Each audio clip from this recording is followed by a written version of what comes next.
Hello, Renee. Hey, René. Hey, it's good to see you. Absolutely, man. I'm uh, honored.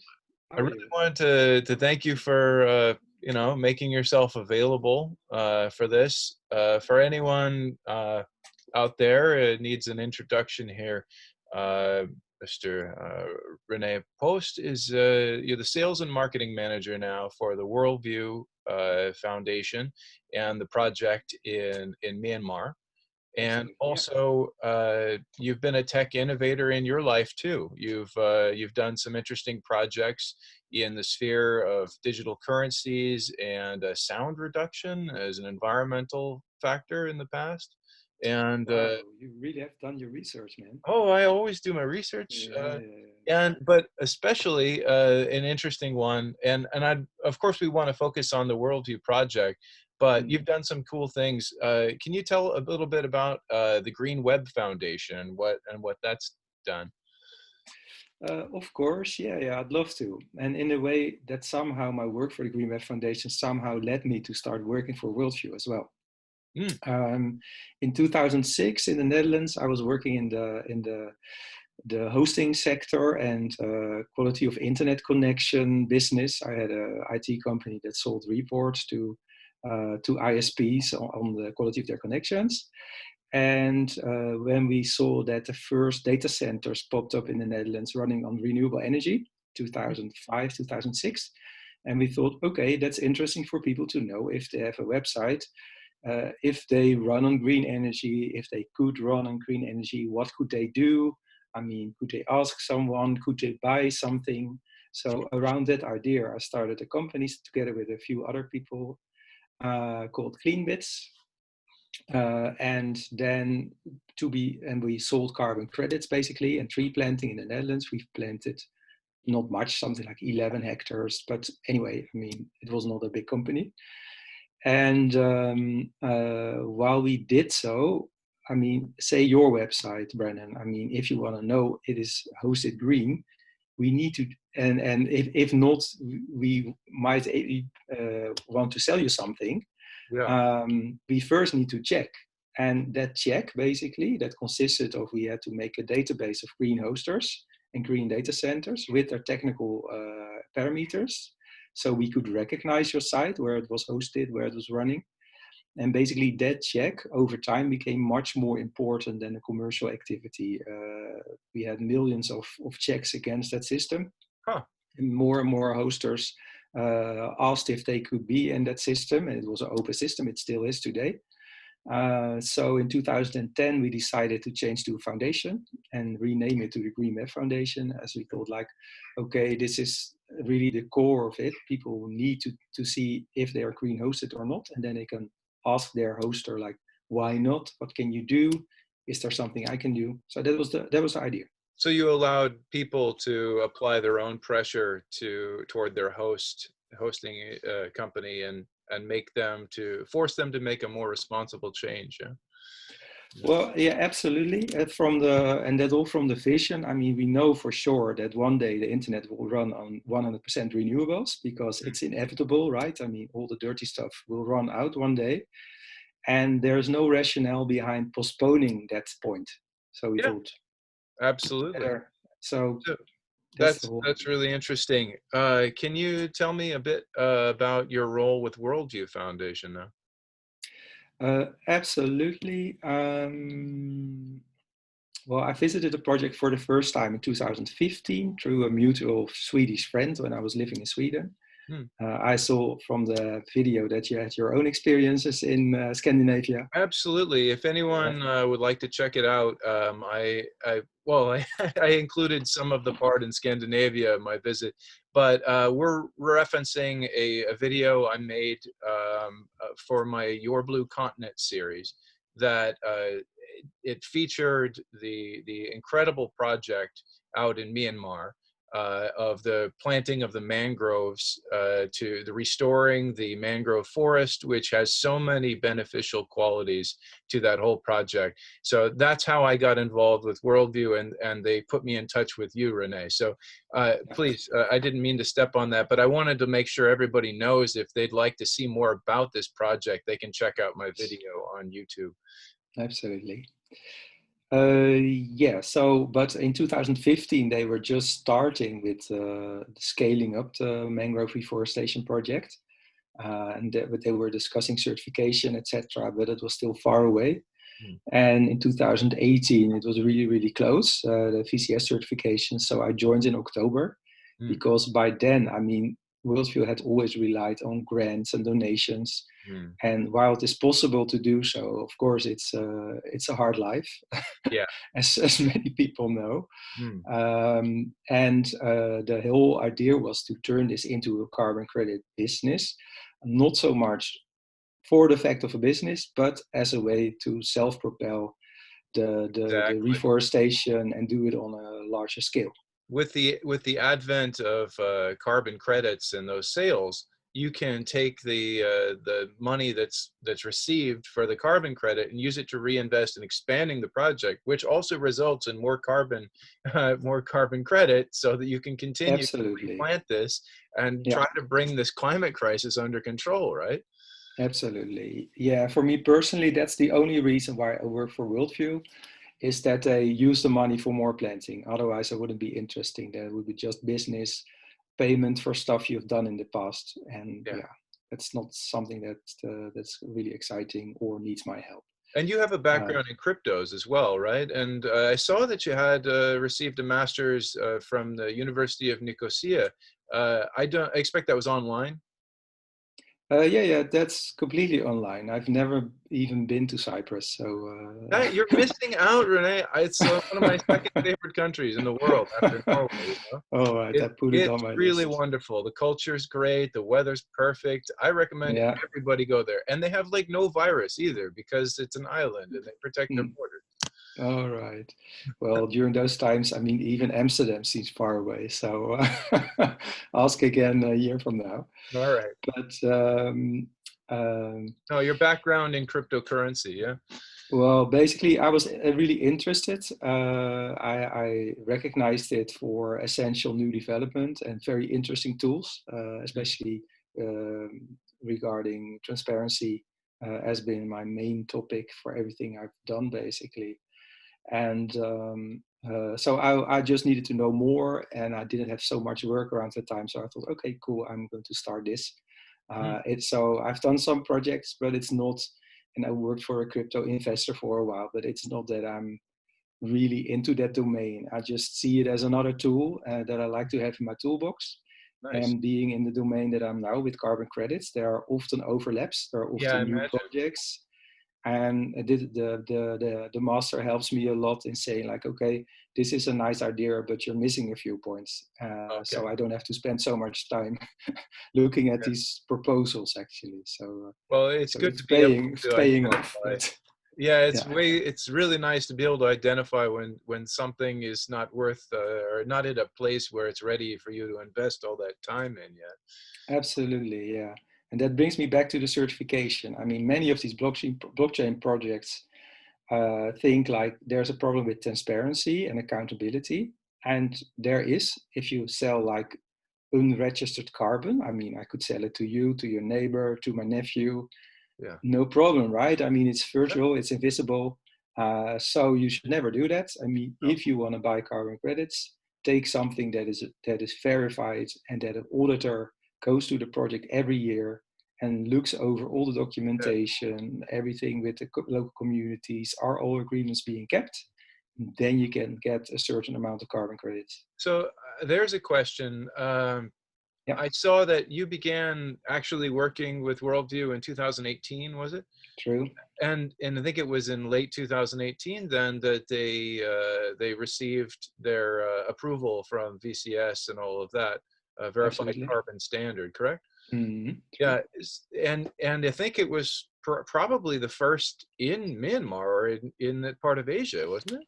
Well, it was the first mangrove VCS Right. in Asia, but not the first VCS project. I mean, there were Okay. many forestry projects, but not on mangroves. But as far as for Burma, was it there first then? I really don't know. Could Oh, be. because a lot of Yeah, the developing countries, they're very fertile grounds for developing carbon projects like this, but many of them that have limited experience in that, to create the regulatory over system Yeah. to manage that can take a very, very long time. For example, I was in Congo, and I was working with a foundation or a company, actually it was a private sector company, that was Mm. really pioneering this. And they found that it took years and years, and they had to do a lot of advocacy on their own behalf to help the government regulators build that level of institutional knowledge so that they were able Mm. to oversee these kind of projects. So that Absolutely. was your experience like that? Did you have to do a lot of kind of work with the regulatory people within Myanmar to get them to that level where they could push this? Well, probably. I know we hired a good bunch of ex-forest department people just for this purpose, Hmm. so they could speak basically to the former colleagues on their own terms. And but Yeah. I must admit, Brennan, I'm very much aimed. Uh, I'm very much oriented towards the outside. So for me, I mean, we have our own VCS expert in Sri Lanka, Suraj. But for me, I mean, the work starts for me once the credits are on the table or almost on the table, and I do Okay. the contracting with the resellers Okay. in So you didn't Europe have and to the do that USA. work so much Oh no, no, yourself. No. no. I was I'm so impressed with the team back in Myanmar. Win mm, Maung is one of the most knowledgeable people in that whole world. What a brilliant asset to have involved with the project. absolutely. Yeah, thank you. Yeah. Okay. Well, what's next for Worldview to in your role, I guess? All right. Well, basically, when we received the VCS certification by the end of 2018, we had no good idea what the value really was, and we thought, well, we might be able to sell them for $5, maybe even $6. We had no idea. Hmm. But once I started to reach out to resellers, and we started to build a reseller network, the price actually jumped in 18 months from $5 to €15. Wow. And we're completely sold out actually. I'm already Holy talking gee. about 2021. We have contracts up to 2022. So it goes actually quite well, which is really good for the project. It's not that we don't have so much, but the price is quite good. It sounds incredible. So Yeah, I guess the next stage is opening up more, doing more planting, right? Just creating more absolutely. to do more planting.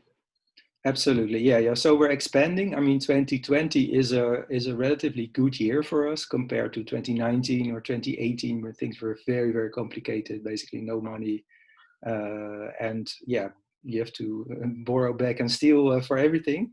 Hmm. Yeah. That stage has passed, luckily, and we have received a couple of investments for larger plots from Korean companies. We talk to French companies, Yeah. to UK-based companies. What kind of companies typically are the clients purchasing these carbons? Who's doing it? Well, to be honest, we don't really know because basically we are a wholesaler. And I mean, of course, we could call around and try to find end customers, Hmm. but it is You don't much, need to. much. Sorry? You don't need to. You have No, people. we talk, some of the resellers that we work with say, okay, we have 1,000 customers Yeah. already in our portfolio that we can present the credits to. And so it's much easier and faster to sign a contract with them, Hmm. and they will resell it to their end customers. And the reason we do so is that it is true that you can get more money if you sell directly to an Hmm. end customer, but uh, carbon credits are not very easy to understand. You've probably noticed this yourself as well. There are always Yeah. many, many questions around it. Sure. Some people say it's a scam. Others says no, no, it's a lifesaver. Yeah. Uh, I mean, if you talk, my personal take is if you talk about certified credits, then it's not a scam. Everything is being accounted for. It's impossible to double sell or to Right. sell carbon you've not already And mitigated that's or the real sequestrated. advancement of having blockchain technology involved. Yeah. Well, not really, because I rather the thing is, I mean, you know the phrase from the technical world, bullshit in is bullshit out. So you can have a very good instrument, but it all depends on who is inputting the information, and that it's perfectly stored on the blockchain and timestamped. That is really one part of the equation. But the main question is who is putting in the information? Who Yeah. is that person? And if you're saying, yeah, but that's the auditor, okay, cool. But then what is exactly the problem that you're trying to solve? Because we do already have full transparency here. So I Mm. said again, I'm quite positive about blockchain, especially when it comes to payments, etc., and the limitless possibilities for financial innovation by countries, by tech services, etc. There's a whole area to discover there. But here, I don't know. In this domain, I haven't seen the ultimate application. Like, okay, this is the problem we're going to solve. Um, That's interesting. Um, and I don't know, I'm just theorizing here. yeah. Because you said that things are quite good with the project right now, and now that this funding mechanism is in place and things are getting better, I'm contrasting that in my head with the dual situation of the virus and the recent, over the last couple of years, economic hurt in the country of Myanmar, and knowing that some of that was a response, an international response to political crisis there, uh, Mm. and the conflict. Um, but I'm wondering, have you experienced, or do you know if Worldview has experienced additional pressure from the government to, with this good revenue stream, to find ways to put more of it back into Burmese society? Uh, has that been a pressure you're aware of? No, not yet. Because what I said, I mean, the price is good, but the volumes are still quite low. Yeah, I mean, it might change in the future, but the agreement we have with the forest department and the ministry is completely clear. I mean, we need to spend our part of the money on community projects. yeah. So So they're happy with the way that the money is coming back into the community through the projects that have been established. And we talked about some of that in my video as well. You get an absolutely, yeah. opportunity to see how the communities are being supported by this project, and that's great Mm. if it's the case. I just know that there's always a temptation in developing countries, and you see any kind of revenue stream and going, we need that, right?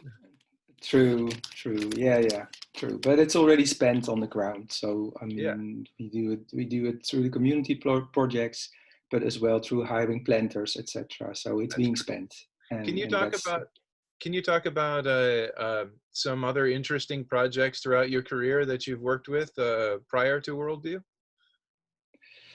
Yeah, if you want. Yeah, I can tell a bit more about the airplane noise measurements I've been Yeah, I doing, was if I you was want. thinking about that one. Yeah, tell me about All the right. problem that you're addressing, or you were addressing with that. All right, good. Well, I will keep it brief, but it was in 2003 that a new runway opened at Schiphol Airport in Amsterdam, Hmm. called the Polderbaan. It's incomprehensible Dutch, but it's anyway, it was sold as the environmental friendly lane. And when it opened up November 1st, 5 a.m. in the morning, people were flabbergasted. I mean, it had become the main lane. And it was so much noise. Oh, Basically 24 hours a day. There are some rules, but they are so soft. So officially, there are no flights between 2 and 6 a.m. But in practice, there are, because it's called the window, the something like the window of the night or something like that. Anyway, they have these beautiful phrases, but if you if you live there, some people don't care, but others it was a nightmare. A large group of these people, actually moved out of the area before because there was so much noise. They moved to the north. And Oh, then this one opened. So you can imagine that there was a lot of public protest and there was a lot of what was will. environmental about it? I mean, why did they call it that? Nothing. It's marketing. So they needed, I think, 800 million from the EU or something like that. So you need a good phrase, and that was it. But I don't know the exact details behind it. But yeah, it had nothing to do with environmental, of course. Okay.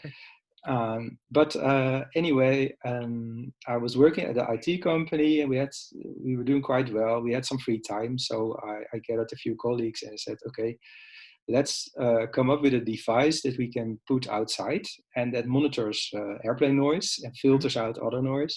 And we Wow. do it in clusters in urban areas. And so basically, you can monitor, you can filter out noise from cars or other things, and say, okay, these are airplanes, and exactly show how much noise there is on the ground, Hmm. because I have a technical background, but I didn't do well on technical school, and I dropped out actually. Saw that And back in then Russia. no, I thought, no, this is not going to be my life, programming. And then I studied psychology in Leiden, and that was more my thing. So I'm interested in these things from a human perspective, like, so, but what do you experience? And for me, that is the truth. And we were able to show that there was a lot of noise. But the thing is, the meters that we had, they were actually not so good. I mean, they were quite crappy. We bought them in Germany, like for 200 euros a piece. It was Okay. more amateuristic. But the fun thing is, it didn't matter at all, because the official standpoint was from the minister that it is impossible to monitor airplane noise on the ground. And that was official Dutch policy. And it was so funny to see. So when we started to do it, people said, but why is it impossible? I see an airplane. I Hmm. look on the website. I see the noise level go up. Yeah. I don't know about the numbers, but I see the color changing, and it corresponds Yeah. with my experience. Yeah. So why is it impossible? And the fun thing was that we had no money, but within, I think, 2 months, the official policy changed in the Netherlands. We were on TV, we were in newspapers, Wow. did crappy interviews, to be honest. And I mean, everything was crappy, but it was enough to change the official Dutch point of view. So it And was really a what fun project to do. what did they change? I mean, how did they bring the noise level down? Well, uh, it didn't exactly bring the noise level down, but it made clear that there basically were only paper rules. So one of the paper rule was that the airport should have its own noise measurement equipment, Hmm. and this project made clear that they had it as the law required them to do, Hmm. but in the law they forgot to say, and you should turn them on. Okay then. And so all these childish games, they were off the table. And so the airport was pressured to open up their own data stream as well. So from the Dutch government, Hmm. the government demanded that. So it was a really fun project to Okay. do. And I can yeah, see how that was helpful to you know I'm wondering where what would you like to see happen in the next year or so with things? I mean, it looks like that everything seems to be on track, with the worldview. yeah. Everything is just kind of building on there. What's your next challenge professionally?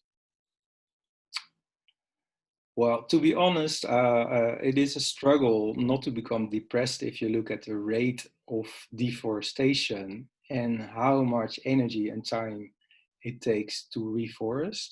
I read yesterday or the day before that, I don't know who said it, but like every 6 seconds, a football field is disappearing.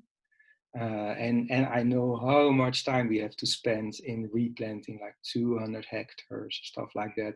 And I don't know exactly how many football fields there are, but I'm pretty sure that it has all disappeared again, the surplus, after I finish my lunch, right? Right. And so that's one thing. I mean, to to keep on believing in that replanting can really make a dent in this business, while the deforestation goes on at full speed. And I mean, that is something, I mean, I'm not religious, but that's something I could pray for. Right. Please let this stop, because I mean, that's the first thing we have to do. And then reforestation begins to make more sense. I mean, it's something we have to do anyway, and it makes sense, don't get me wrong. Mm. But you see, I mean, it's about the numbers as well. And Are you looking for more ways to use your skills to reduce the amount of deforestation then? no, there's not much I can do there. But of course, what we do is we will start conservation projects as well in Myanmar, Hmm. which is one way of attacking the problem behind deforestation. Yeah. So, I mean, if you change the socioeconomic dynamics around the forests, Right. then it's less attractive, or people no longer need to cut down Right. trees just to make it to tomorrow, to tomorrow, right? That's another feature from the video as well. Uh, Absolutely, yeah. I would like to just thank you so much for joining me and sharing your thoughts and your background and some of your story and talking about this incredible project that you're engaged with. I'm Thank you super so much. impressed with it, and I'd love to. I'll look for every opportunity to play a part and to support and tell people about the great work you're doing. So thank you for that. Thank you, and thank you for your great video. I really enjoyed it. Good work. I enjoyed putting it together and meeting everybody involved out there. Take care, my friend. All right, thank you so much. Bye.